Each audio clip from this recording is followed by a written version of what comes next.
Hi, everyone. I'm excited to bring a new story for us to read together. We just recently finished the story Stray, the one with Doris and Miss Lacey and Mr. Lacey. Remember, Doris was the little girl that brought a puppy into her house that wandered into her yard.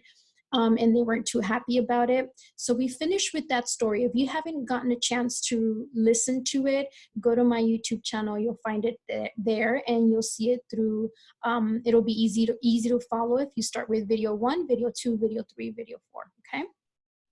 So if you are ready and you've done that, so let's grab our pen or pencil, get that ready so we can look at our new story that we're going to be reading together. You don't have this one in your brown bag, so we're going to be reading this one offline. Okay. So it looks like this: A Pet. It's by the same author, Cynthia Rylant. Again, you don't have this one in your bag, but I'm gonna have you grab a pen or pencil with your notebook so you can follow along and jot down some of the words that we're gonna be looking at for or defining tomorrow. So I'm gonna do the reading first, and then I'm gonna go back and ask you to write down the words that I highlight, okay?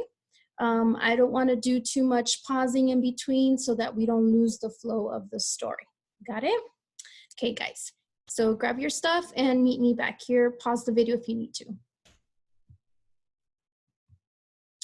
So I'm going to be reading it offline. Like I said, you don't have this in front of you. I also shared this with you through Google Classroom, so your teachers are aware of it. As soon as they get a chance, they will share this link with you through Google Classroom. If you're able to bring it up through Google Classroom, you can, so that you can read it again and again when you need to, okay? So A Pet.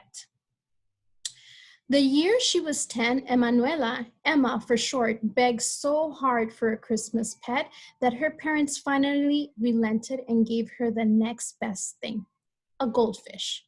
Her father, who was a lawyer, had argued for years that money could buy better things than flea collars, that Emma did not need a pet, that Emma had seen too many Walt Disney movies. Her mother, also a lawyer, argued that Emma should spend time with her Viola, not with an animal. But that December, her parents decided to end the debate. They bought a goldfish in an aquarium from a young man who was moving out of town.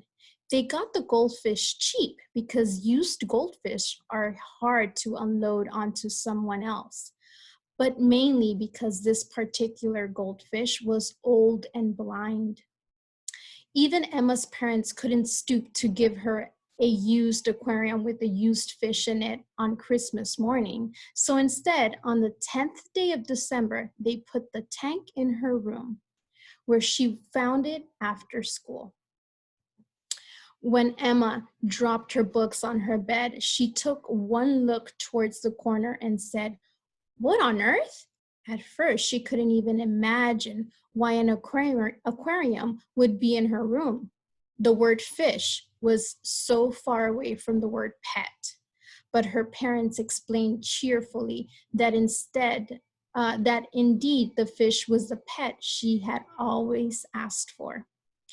And Emma understood ruefully that it would be a fish or nothing. The fish came already named by its former owner, who had called it Joshua. Emma didn't mind the name. In fact, for a wrinkled, sightless, overgrown goldfish, the most names just wouldn't have seemed right. Joshua at least was a natural name, old and natural. In time, Emma came to like the fish after all. At night, with the water glowing blue and Joshua moving serenely, reflections of yellow and gold and orange above the pink gravel, it seemed to Emma she had never seen anything so pretty. She watched her aquarium the way astronomers watch stars. And Emma couldn't help becoming fond of Joshua. The white, creamy film covering his eyes made him look always confused and at at loose ends. He sometimes made bold dashes around the tank as if he had some purpose in life, a job to do. On other days, he lolled about lazily, barely moving his fins, depending more on the water than on himself to keep his body afloat. Those lazy days, he had a habit of bumping.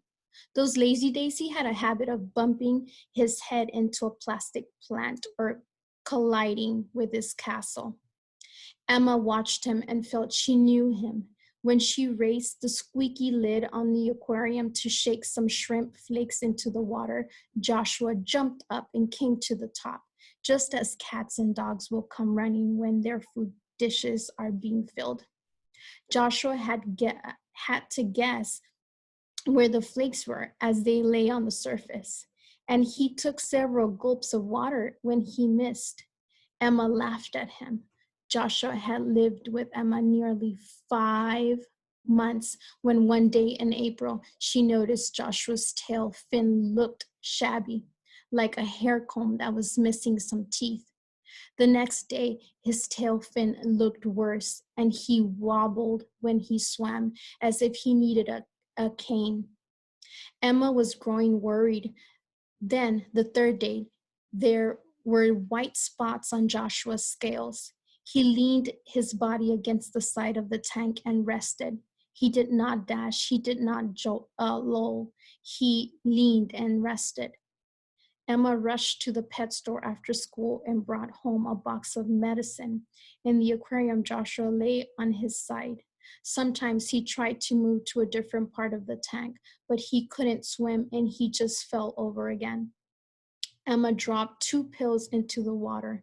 Please, she said, whispering, please. Late into the night, Emma watched as Joshua lay ill. Sometimes she cried. Once she sprinkled some shrimp flakes into the tank, but they just floated down to the bottom, settling on the gravel around Joshua. In the morning, Joshua was dead. Emma found him floating on top of the water when she woke up. When she lifted him out of the water in the net, it surprised her how heavy he was. He was as large as her hand, and it surprised her because she had never held him. For a few moments, she petted him as she had not ever been able to do. Then she buried him in the backyard, along with his castle. Her parents watched her from a window inside the house. Okay, my friends, that was the ending of the story. I want you to grab your pen or pencil so we can go ahead and jot down some of these words that we need to go back and learn so we know what, to get a better meaning of what's going on, okay? The first word I want you to jot down is relented. So it's this one right here. It's not gonna let me highlight, but this one right here, relented, okay? Can you write that one down? Okay, next one is viola, this one right here, viola. Okay. Next one, you want to not underline, I mean write down, sorry, debate, debate, debate. Aquarium, aquarium. Some of you might already know what that is, but aquarium, just to clarify, we'll define it. Next word, stoop, stoop. And at any point, remember, you can pause the video.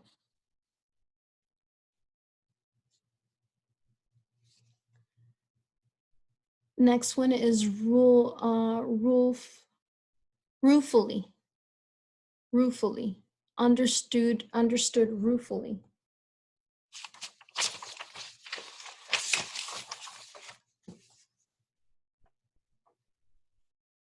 Okay, next one would be serenely, moving serenely.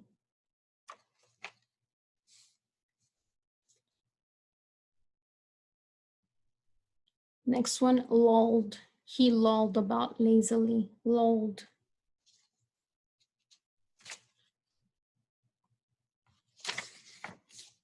Next word, afloat. Afloat.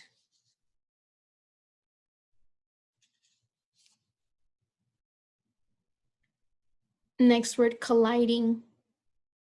Colliding.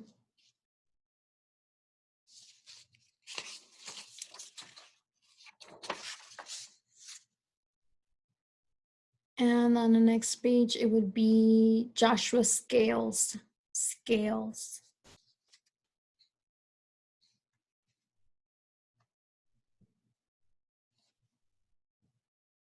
The next one, gravel. Gravel.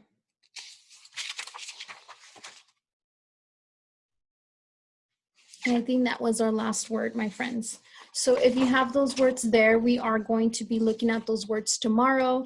If you can, listen to the story one more time so that we can go ahead and get a better understanding. And then tomorrow when we define these words, we'll check out each sentence and define and clarify what it's saying under each word that we wrote down, okay? Thank you guys. Again, listen to it one more time and make sure you have those words ready tomorrow so that we can look at them one more time. Have a good day. Make sure you go to your teacher's channels and complete all of your assignments that we sent out for lessons today, okay? Thank you guys.